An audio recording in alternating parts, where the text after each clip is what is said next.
शमाइले मुहम्मदिया अला साहिबिहा अल्फ अल्फ तहिया, जिसके मुसन्निफ इमाम अबू ईसा मुहम्मद बिन ईसा बिन सौरा तिर्मिज़ी हैं। उसकी 264 हदीसें बयान हो चुकी हैं और अब हदीस नंबर 265 को हम शुरू करते हैं अल्लाह ताला का नाम लेकर। फरमाते हैं इमाम तिर्मिज़ी, हद्दसना कुतैबत इब्न सईद अन मालिक इब्न अनस हव्वलना व हद्दसना इसहाक इब्न मूसा अल-अंसारी क़ाल हद्दसना मानुन अन मालिक अन मखरमत इब्न सुलैमान अन कुरैब अन इब्न अब्बास रदियल्लाहु ताला अन्हुमा अन्नहु अख़बरा।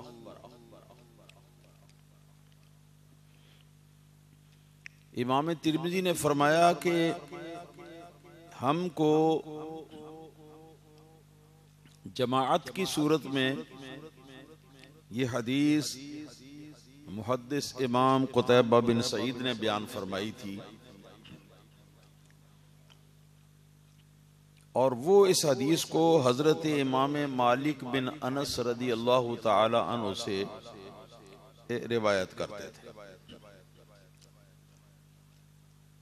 फिर फरमाते हैं इमाम तिर्मिज़ी फरमाते हैं कि नीज हमको ये हदीस हजरत इसहाक बिन मूसा अंसारी ने बयान फरमाई थी जमात की सूरत में। उन्होंने फरमाया कि हमको जमात की सूरत में हजरत मुहद्दिस मान ने यह हदीस बयान की और वो इस हदीस को हजरत मखरमा बिन सुलैमान मुहद्दिस से रिवायत करते थे।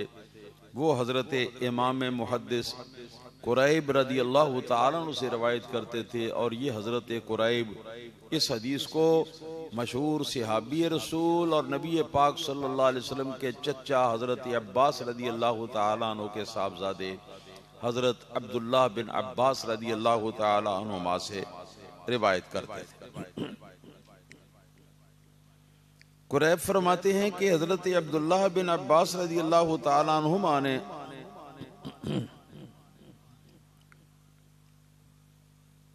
मुझे बताया कि अन्नहु बाता इंदा मैमूनता रदियल्लाहु ताला अन्हा वहिय खालतु।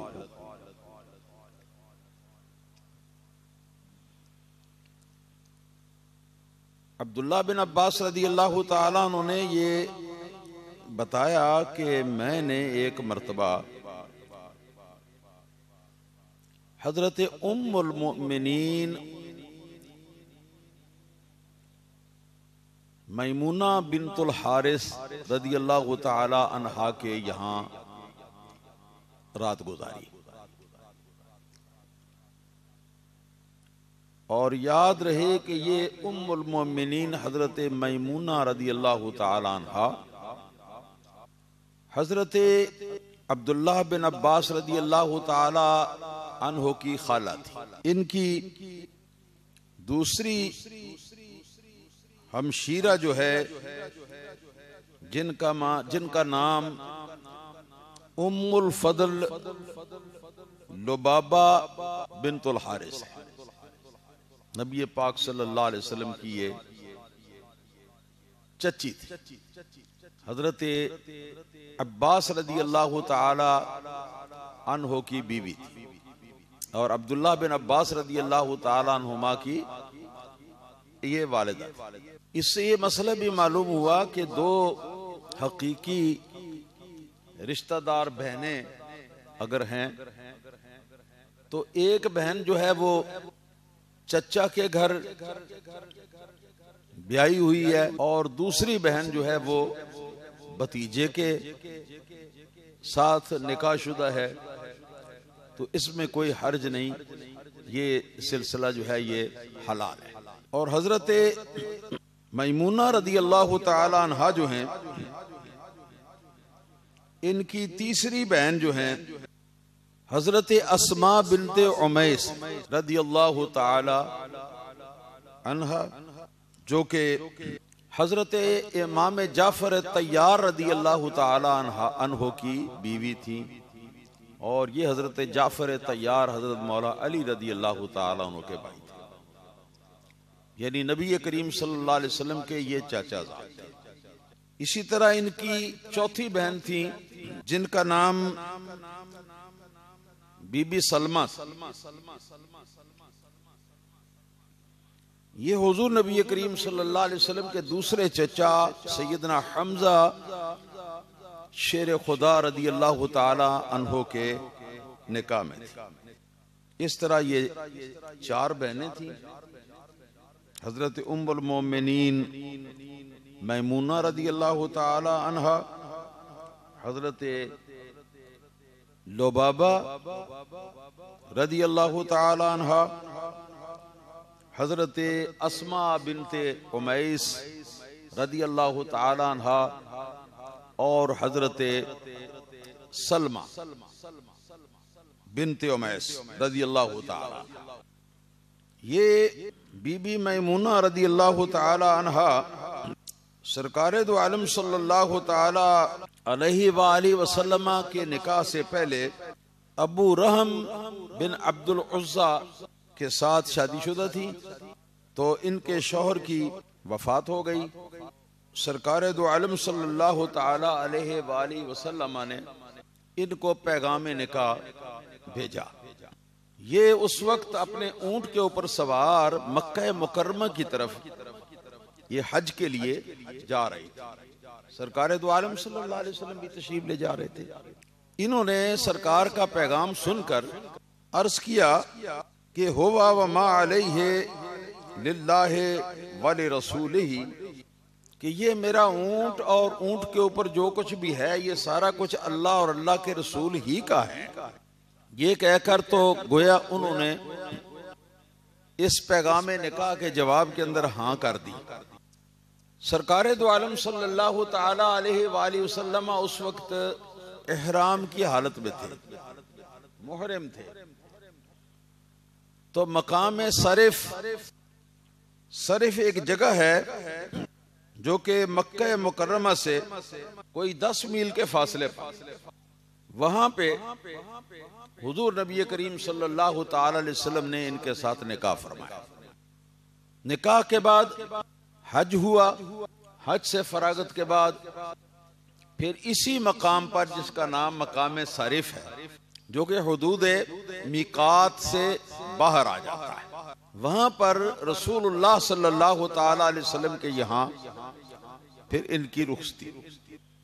इससे मसला ये मालूम हुआ कि मुहर्रम बहालत इहराम अगर निकाह करना चाहे किसी औरत से, चाहे वो भी इहराम की हालत में औरत या इहराम की हालत में ना हो, मगर दोनों में से एक हालत इहराम में है, और हालत इहराम में अगर वो निकाह करना चाहे आपस में, तो नफ्से निकाह के अंदर कोई हर्ज नहीं, बल्कि ये सुन्नत रसूल करीम सल्लल्लाहु अलैहि वसल्लम के मुताबिक दुरुस्त। लेकिन ये सिर्फ निकाह ही होगा, बाकी रुखसती बाद के मामला ये सारे जो हैं ये एहराम खोलने के बाद कोई भी वक्त जो होगा वो मुकर्रर करके, तो उसके बाद फिर ये रुखसती वाला अमल जो है वो किया जाएगा। तो ये हजरत अब्दुल्लाह बिन अब्बास रदी अल्लाह ताला अन्हुमा, इन बीबी उम्मुल मोमिनीन मैमूना बिनते हारिस रदी अल्लाह ताला अन्हा के ये भांजे थे कि इनकी बहन बीबी लोबाबा बिनते हारिस, जो कि हजरत अब्बास नबी पाक सल्लल्लाहु अलैहि वसल्लम के चचा की बीवी थी, उनके ये बेटे। यहाँ पर ये बात भी याद रहे कि सरकार दो आलम सल्लल्लाहु ताला अलैहि वसल्लम की अज़वाज मुतहरात में से सबसे आखिर में जिनकी वफात हुई है वो ये हजरत बीबी मैमूना रदी अल्लाह ताला। इनकी वफात हो गई उसके बाद नबी पाक सल्लल्लाहु अलैहि वसल्लम की अज़वाज मुतहरात में से कोई भी जिंदा ना थी, सब इनसे पहले वफात पा गई। बीबी मैमूना रज़ी अल्लाह तआला। और ये बात भी एक अजीबो गरीब इत्तेफाकात में से है, इत्तेफाक है वाली बात है। हजरत मैमूना रज़ी अल्लाह तआला अन्हा मक्का मुकर्रमा की तरफ हालत सफर में तशरीफ ले जा रही। सन 61 हिजरी तनईम और वादी के दरमियान यही जो जगह है, मक्का मुकर्रमा से 10 मील के फासले पर सरिफ, जहां पर इनका निकाह हुआ था हालत इहराम में। फिर यहीं वापसी पर आपकी रुखसती हुई थी, क्योंकि ये जगह मीकात से बाहर थी, इहराम खत्म हो गया। और इसी जगह पर सन 61 हिजरी के अंदर आपकी वफात भी हुई है। ये एक अजीब इत्तेफाक है। तो हजरत अब्दुल्लाह बिन अब्बास रज़ी अल्लाह तआला अन्हुमा, जो कि इनके भांजे थे, उन्होंने इनकी नमाज जनाजा पढ़ाई। वो भी साथ थे सफर के दौरान। हजरत अब्दुल्लाह बिन अब्बास रज़ी अल्लाह तआला उन्होंने अपने शागिर्द कुरैब को ये बताया कि मैंने एक बार हजरत बीबी मैमूना रज़ी अल्लाह तआला अन्हा के यहाँ, जो कि मेरी खाला थी, मैंने रात गुजारी। और ये वाक़या था नबी पाक सल्लल्लाहु अलैहि वसल्लम की ज़ाहिरी जिंदगी मुबारक का।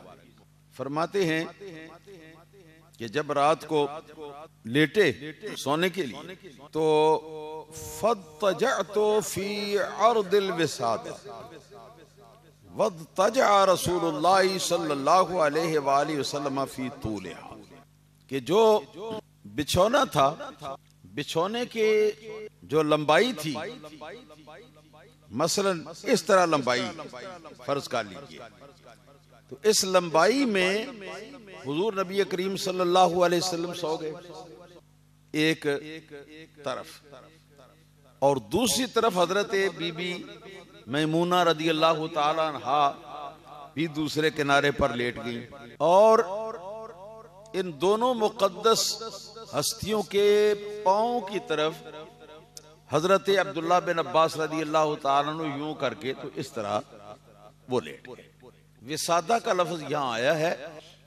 विसादा वैसे सरहाने को भी कहते हैं, सरहाना, लेकिन सरहाने का मखसूस नाम अरबी जुबान में है मिखद्दा।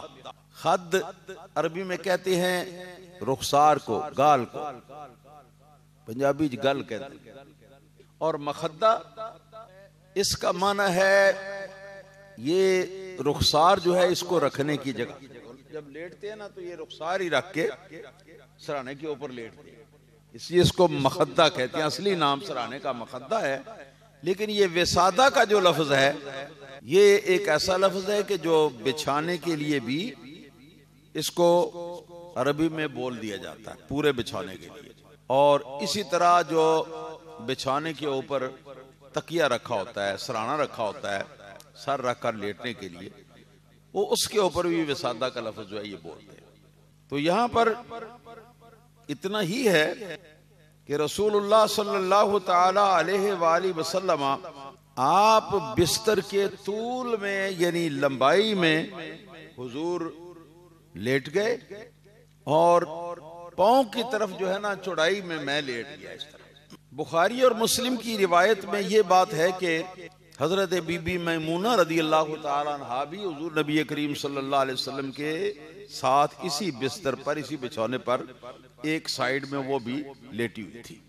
इससे एक मसला मालूम होता है, और इसी तरह और भी हदीसें हैं जिनसे ये साबित होता है कि सरकार दो आलम सल्लल्लाहु ताला अलैहि वसल्लम का तरीका मुबारक अपनी अज़वाज मुतहरात के साथ घर के अंदर आराम करने का ये था। चौड़ा बिस्तर होता, लंबा भी, और उस पर एक साइड में हुजूर नबी करीम सल्लल्लाहु अलैहि वसल्लम सोते, और दूसरी साइड में जिस भी उम्मुल मोमिनीन का घर होता, तो नबी करीम वो दूसरी साइड में वो लेटे।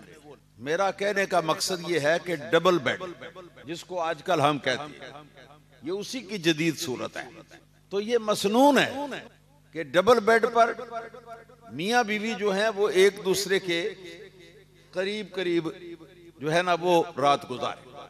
ये तरीका सरकारे दो आलम सल्लल्लाहु ताला अलैहि वसल्लम ने उम्मत को दिया, वरना अरब के अंदर ये तरीका मुरव्वज ना था, बल्कि ये था कि औरत अलग बिस्तर पर सोती, मर्द अलग बिस्तर पर सोता। और इसी तरह उस जमाने में ये इधर गल्फ से इधर जो समुंदर है, उरली तरफ ईरान है, परली तरफ जो है वो आगे जाके तो सऊदी अरब है।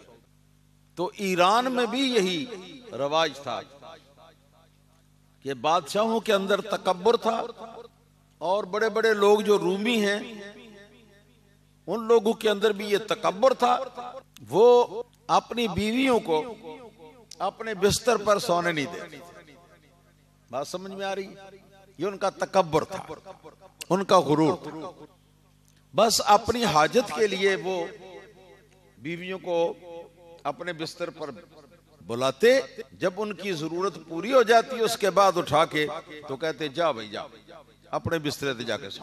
ये हमारे नबी करीम सल्लल्लाहु ताला अलैहि वसल्लम ने आजिज़ी और तबीयत के इंबिसात और घुल मिल जाने, और ये कि औरत जात जो कि उस जमाने में नहायत ही जलील और रुसवा समझी जाती थी, उसको इज्जत अता करने के लिए हुजूर नबी करीम सल्लल्लाहु अलैहि वसल्लम ने अपने बिछौने पर उसको जगह दी कि जहां मैं सोता हूं वहीं एक साइड में तुम भी पूरी रात सो। ये मसला इस हदीस से मालूम हुआ है। और आजकल तो माशाअल्लाह पाकिस्तान के अंदर तो डबल बेड ही डबल बेड है बने हुए। हाँ जी, पहले लोग चारपाइयां देते थे, तो अब ये जमाना आ गया कि डबल बेड दे के बेचते अपनी बेटियों को उनके शोहरों के घर में, तो वो डबल बेड पर ही जो है वो आराम करते हैं। मेरा मकसद समझाने का ये है कि ये बात भी अगर आप नीयत कर लेना कि रसूलुल्लाह सल्लल्लाहु अलैहि वसल्लम यूं आप आराम फरमाया करते थे, और आपके अज़वाज मुतहरात जो हैं वो जिनके यहाँ सरकार तशरीफ फरमा होते वो भी एक उसी बिस्तर पर एक साइड में आराम फरमाती थी, तो मैं उस सुन्नत की अदायगी के लिए काम करता हूँ। इस बात की नीयत फरमा लें तो आपको सुन्नत का सवाब मैंने इसलिए ये बताया। इससे ये मसला भी मालूम हुआ कि अगर डबल बेड के ऊपर गुंजाइश है तो उसकी लंबाई में मियां बीवी आराम करने के लिए लेट गए हैं, तो पांव की तरफ चौड़ाई में कोई उनका महरम लड़का जो अभी बालिग नहीं लेकिन तो भी नाबालिग होने के बावजूद है समझदार, साहिब शौक, तो वो लड़का जो है वो भी इनके पांव की तरफ आराम कर सकता है। अगर ऐसा किया जाए तो इसमें भी कोई गुनाह या हरज नहीं। तो ये बात हुई। सहीहैन की रिवायत में ये है, यहां तो ये है तिरमिज़ी की रिवायत में कि रसूलुल्लाह सल्लल्लाहु अलैहि वसल्लम सो गए, बिस्तर की एक तरफ, दूसरे किनारे पर मेरी खाला सो गई हजरत बीबी मैमूना रदी अल्लाह ताला अन्हा। लेकिन सही बुखारी की रिवायत में जो है वो ये है कि तब नबी करीम सल्लल्लाहु ताला अलैहि वसल्लम ने कुछ देर तक अपनी अहलिया मोहतरमा के साथ बाहमी दिलचस्पी की बातें, थोड़ी देर बातें करने के बाद फिर नबी करीम सल्लल्लाहु अलैहि वसल्लम ने आराम फरमाया ताकि ये पूरी बात हो जाए। इससे ये भी पता चला कि जो शादीशुदा हजरात हैं वो सोने से पहले रात को कुछ थोड़ी सी देर तक अपनी बीवी के साथ कुछ दिलचस्पी की बातें जो है वो भी करें, और ये नियत करें कि ये भी सुन्नत है, मैं उसको अदा कर रहा हूँ, सवाब इंशाअल्लाह ताला, इंशाअल्लाह ताला। फरमाते हत्ता इज़न तसफ़ल लैलो औ क़ब्लहु बिक़लीलिन औ बअदहु बिक़लीलिन फ़स्तयक़ज़ रसूलुल्लाह सल्लल्लाहु ताला अलैहि वालिहि वसल्लम। फरमाते हैं कि जब आधी रात हो गई होगी, रावी को शक है इस बात में कि बिल्कुल सही आधी रात थी या थोड़ा सा टाइम पहले था या थोड़ा सा उसके बाद था।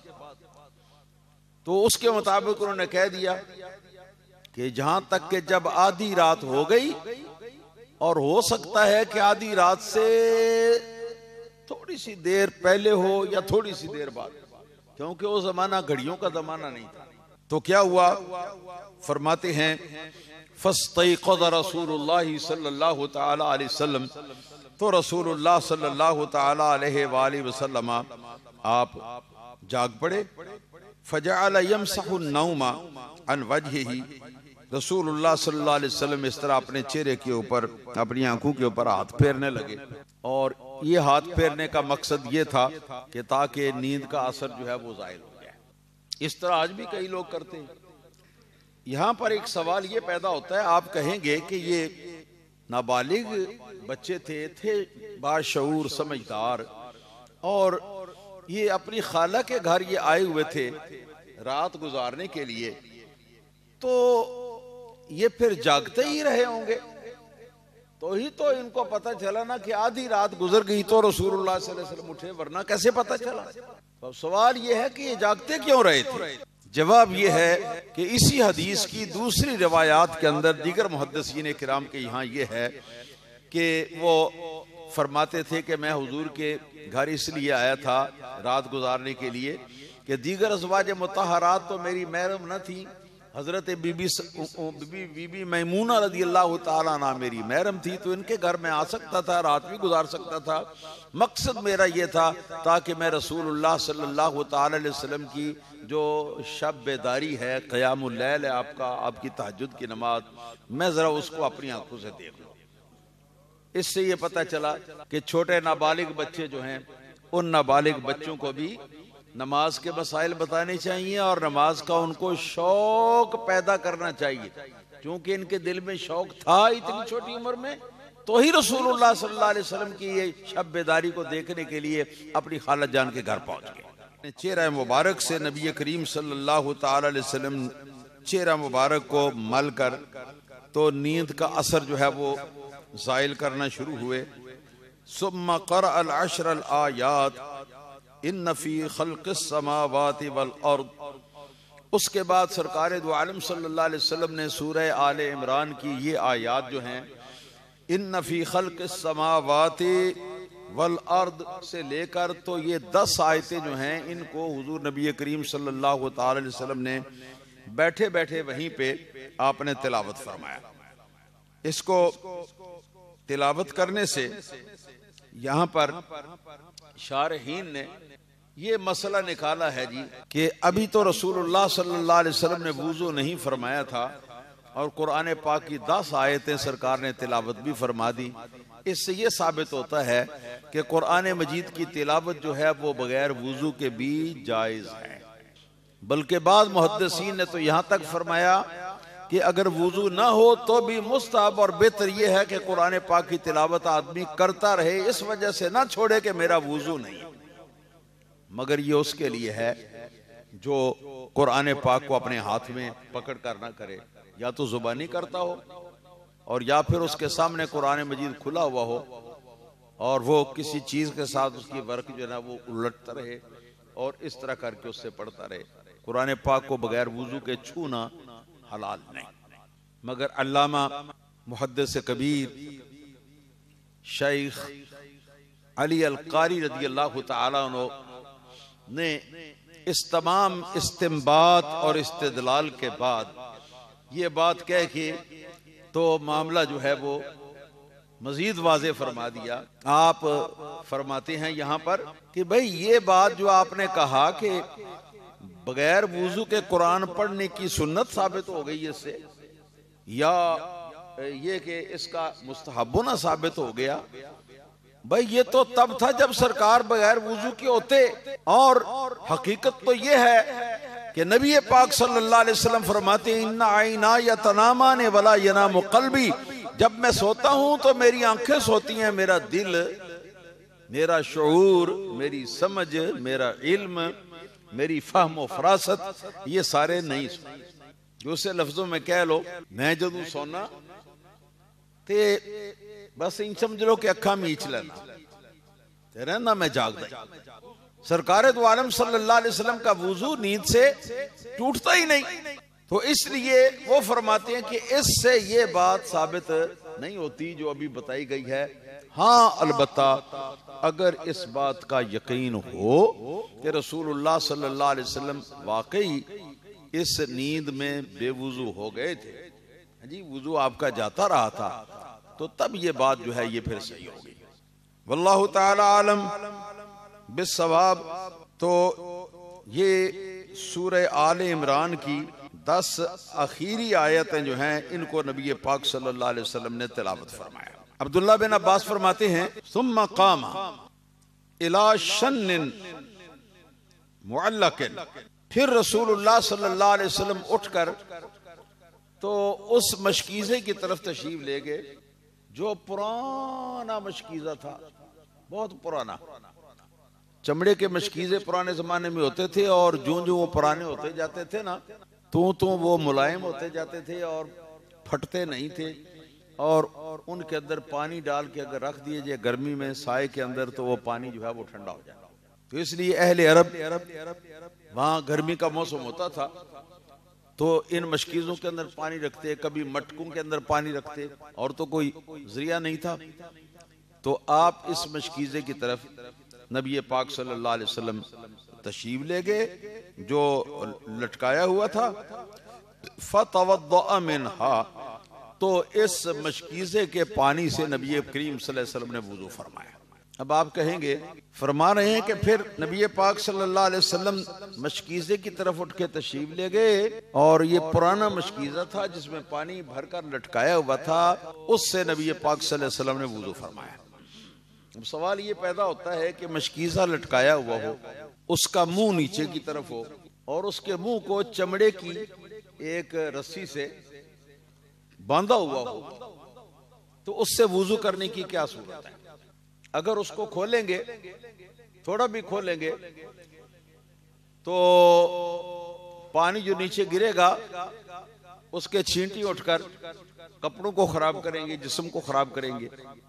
तो इसका जवाब यह है कि सही बुखारी और मुस्लिम वगैरह की अहादीस में इसी हदीस को जब बयान किया तो इसके अंदर यह भी फरमाया कि एक बड़ा सा प्याला था या दौर था, जिसको दौर कहते हैं हम, या प्याला, उसके अंदर नबी पाक सल्लल्लाहु अलैहि वसल्लम ने मशकीज़े में से पानी निकाला और फिर जहां वुज़ू रोजाना फरमाया करते थे उस जगह पर बैठकर आपने पूरे तरीके से वुज़ू फरमा लिया।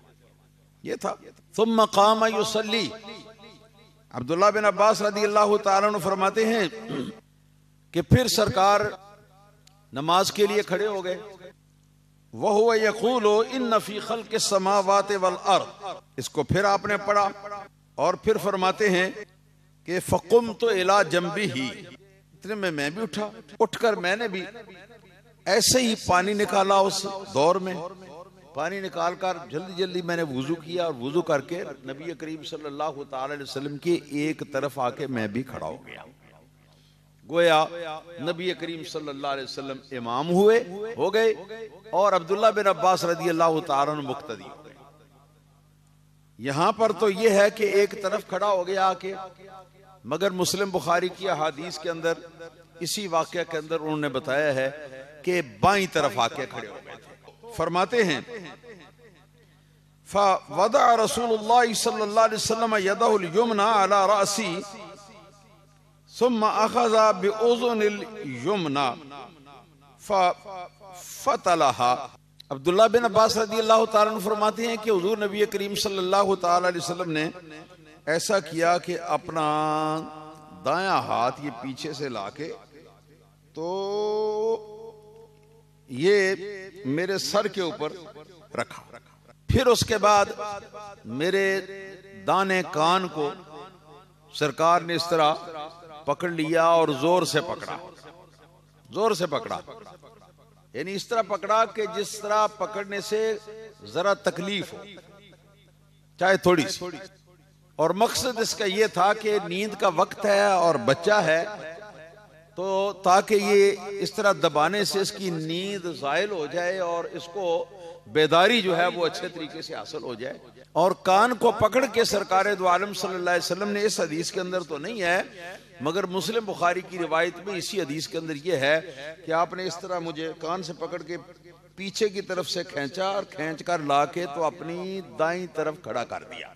अब इससे ये मसला बना कि अगर एक ही इमाम और एक ही मुक्तदी हो, इमाम के साथ ज्यादा मुक्तदी नहीं है, सिर्फ एक मुक्तदी है, तो अब मुक्तदी को कहां खड़ा होना होगा?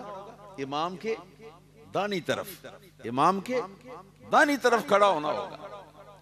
तो इस तरह ये मुक्तदी हो गए और सरकारे कायनात रदी अलैहिस्सलातु वस्सलाम जो हैं वो हो गए इमाम।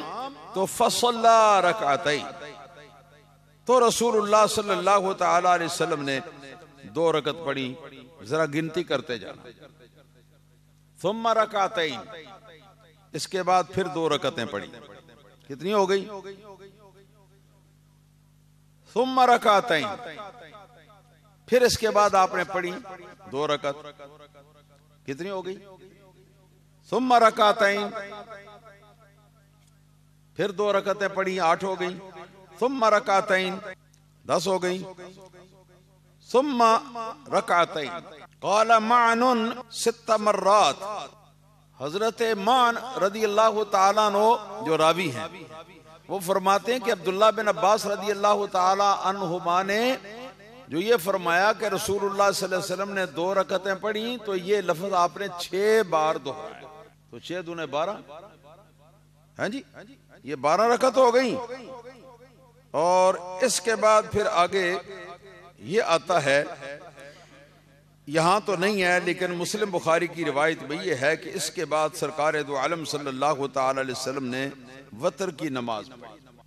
अब इमाम शाफई, इमाम अहमद बिन हम्बल रदी अल्लाह तआला अन्हुमा यहां से ये कहते हैं कि पहले 10 रकतें 12 रकतें पहले पढ़ ली ना, और उसके बाद फिर आपने नबी पाक सल्लल्लाहु अलैहि वसल्लम ने वितर पढ़े, तो ये वितर 1 रकत है। वो ये कहते हैं, हालांकि 1 का या 3 का यहां जिक्र कोई नहीं। तो ये क्या था?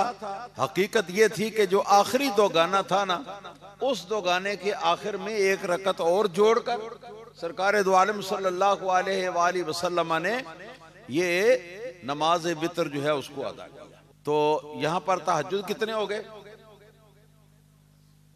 10 और वितर 3।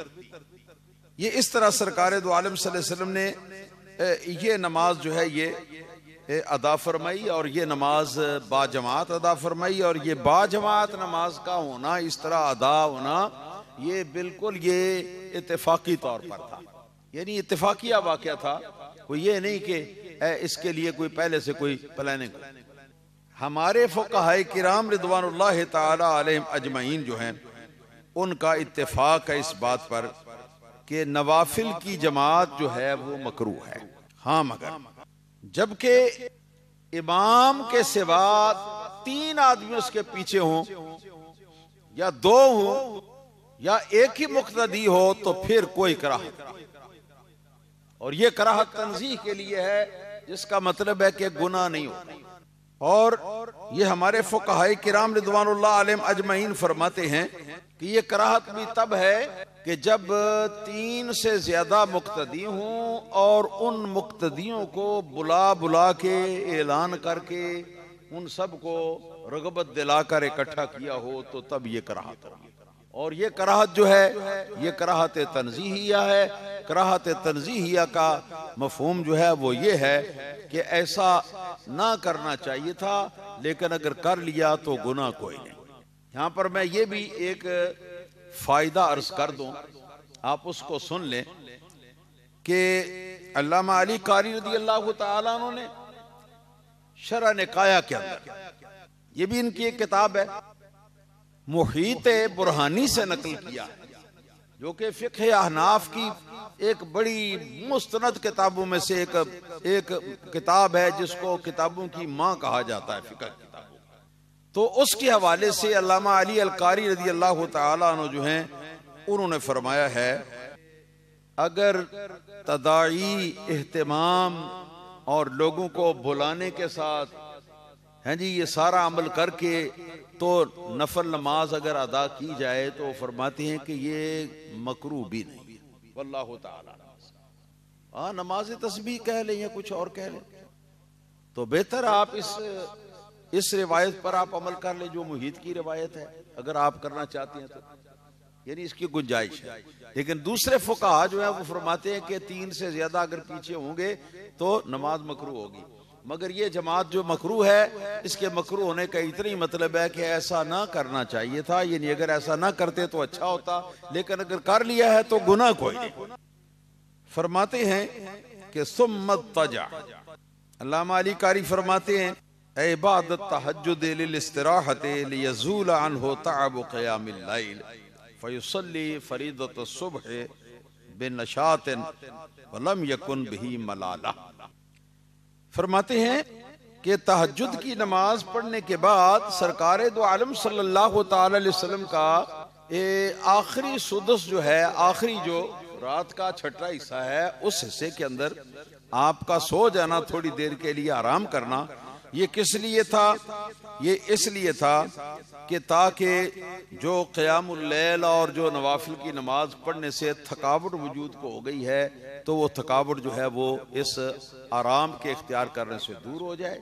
दूसरा इसका फायदा ये भी होता है, ये हुक्मा और अतिब्बा बताते हैं कि रात भर अगर आदमी जागता रहा और सेहरी के वक्त अगर आदमी ने आधा घंटा अगर नींद कर ली, तो ये नींद कर लेने से भी जो रात के जागने का असर है जी चेहरे के ऊपर जो इस तरह नजर आता है कि जैसे चेहरे में खून कोई नहीं है और उसके अंदर वो सफेदी सी एक छा जाती है, तो वो असर जो है वो इस सोने से ये जाहिर हो जाता है। तो ताकि आदमी जो है वो जब उठे तो उठने के बाद किसी को पता ना हो कि ये रात को जागता रहा है, इबादत करता रहा है या क्या करता रहा, ये ताज़ा दाम होने के लिए। फरमाते हैं फयुसल्ली फरीदत सुबह बिनिशातिन, ताकि सरकार इस सोकर उठने के बाद जब फजर की नमाज अदा फरमाएं तो आप पूरी ताजगी के अंदर आप नमाज अदा फरमाएं। वलम यकुम बिही मलाला, और रसूलुल्लाह सल्लल्लाहु अलैहि वसल्लम की तबीयत में कुछ भी थकन या कमजोरी उस वक्त ना हो। एक और बात भी आ गई है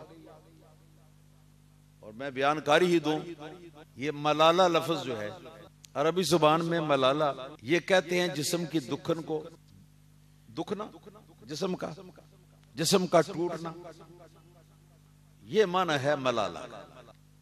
कुछ समझिए आपके कोई नहीं समझ। और मलाला एक लड़की है कि नहीं, जिसके ऊपर अमेरिका ने बाकायदा प्लानिंग के साथ उन तालिबान से कि जो तालिबान अमेरिका के एजेंट थे हमला करवाया, फिर वो शदीद जख्मी हो गई, फिर उठाकर उसको ले गए यूरोप, वहां जाकर उसका इलाज करवाया और अब उसको तैयार कर रहे हैं बाकायदा तौर पर कि वो पाकिस्तान में आके सियासत के अंदर आएगी और वो वजीर आजम बनेगी, और यहाँ आके तो वो सारा का सारा वो जो है ना, वो मेरा जिस्म मेरी मर्जी, ला हौला वला कुव्वता इल्ला बिल्लाहिल अलिय्यिल अज़ीम, इस तरह की खराफात जो है वो सारी की सारी पाकिस्तान के अंदर जारी कर देगी। इसके लिए उसको तैयार कर रहे हैं। तो ये उसका नाम है मलाला, और मलाला अरबी का लफ्ज है, और अरबी में मलाला का नाम क्या है? थकावट या जिस्म का टूटना थकावट की वजह से, ये माना है इसका। बड़ा अजीब माना है जी इस लफ्ज का। फकामा फसल्ला रकातैन खफीफतैन, फिर कुछ देर सो के नबी पाक सल्लल्लाहु अलैहि वसल्लम उठे और उठ के आपने दो बिल्कुल मुख्तसर सी रकतें जो है वो आपने अदा फरमाई, और ये थी फजर की सुन्नतें। दीगर अहादीस के अंदर ये है कि सरकार दो आलम सल्लल्लाहु अलैहि वसल्लम सोते रहे, यहां तक कि हजरत बिलाल रज़ी अल्लाह तआला अन्हु दरवाजे पर आए और आकर उन्होंने आवाज दी। उनका मामूल था कि वो जिस वक्त वो अजान कहते तो अजान के बाद सीधे नबी पाक सल्लल्लाहु अलैहि वसल्लम के हुजरा मुबारक के दरवाजे पर आते और आकर आवाज देते कि अस्सलात